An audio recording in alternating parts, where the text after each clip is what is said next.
Et si on donnait un coup de pouce pour la planète? C'est parti pour 5 minutes 100% développement durable. Bienvenue dans votre magazine d'infos vertes.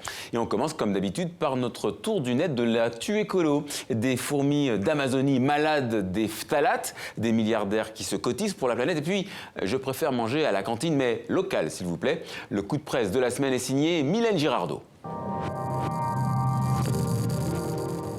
En France, Le Monde nous livre une tribune, véritable plaidoyer pour les cantines rebelles. Ces restaurants collectifs qui, par conviction politique, gastronomique, sanitaire, font le choix du bio et du local. Ça ne coûte pas plus cher et ça permet de relocaliser la production agricole.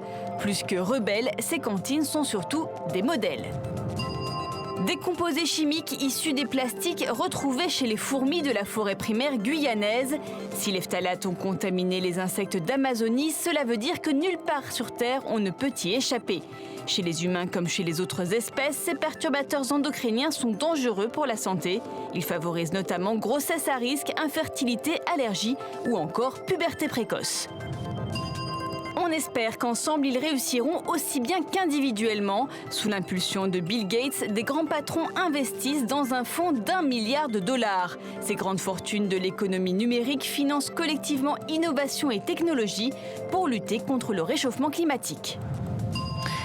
Coup de pouce cette semaine à Wendy. C'est une tête, Wendy, une scientifique américaine qui a sa propre unité de recherche à la prestigieuse École Polytechnique Fédérale de Lausanne. Son but ultime, son Graal, la capture des gaz à effet de serre.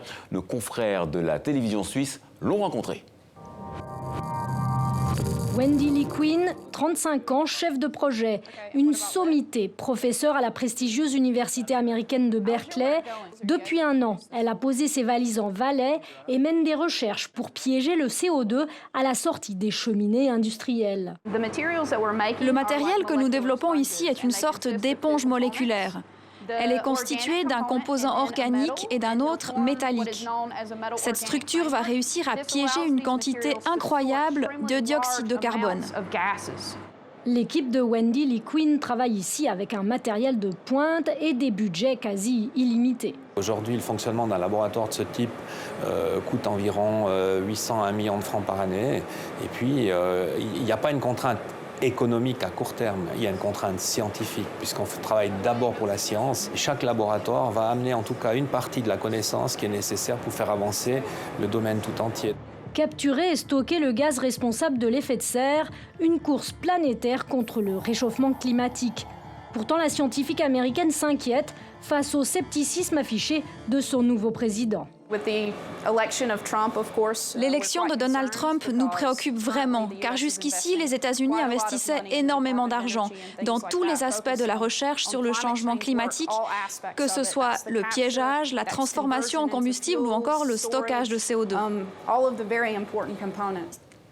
Il n'est pas encore aux affaires, mais bon, rien que ses idées méritent un petit carton rouge. Il, c'est Donald Trump, le président élu des États-Unis, celui qui doit investir la Maison-Blanche en janvier prochain, le patron de la plus puissante et de l'une des plus polluantes économies de la planète.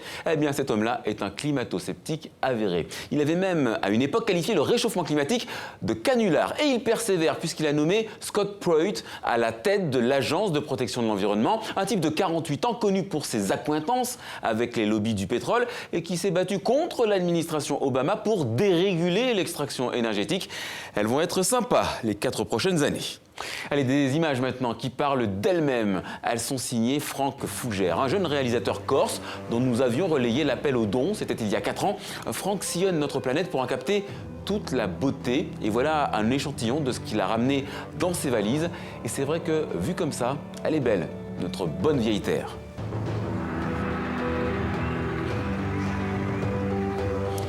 Voilà, c'est la fin de ce coup de pouce pour la planète. N'oubliez pas, on vous attend sur les réseaux sociaux. Moi, je vous dis excellente fête au nom de toute l'équipe.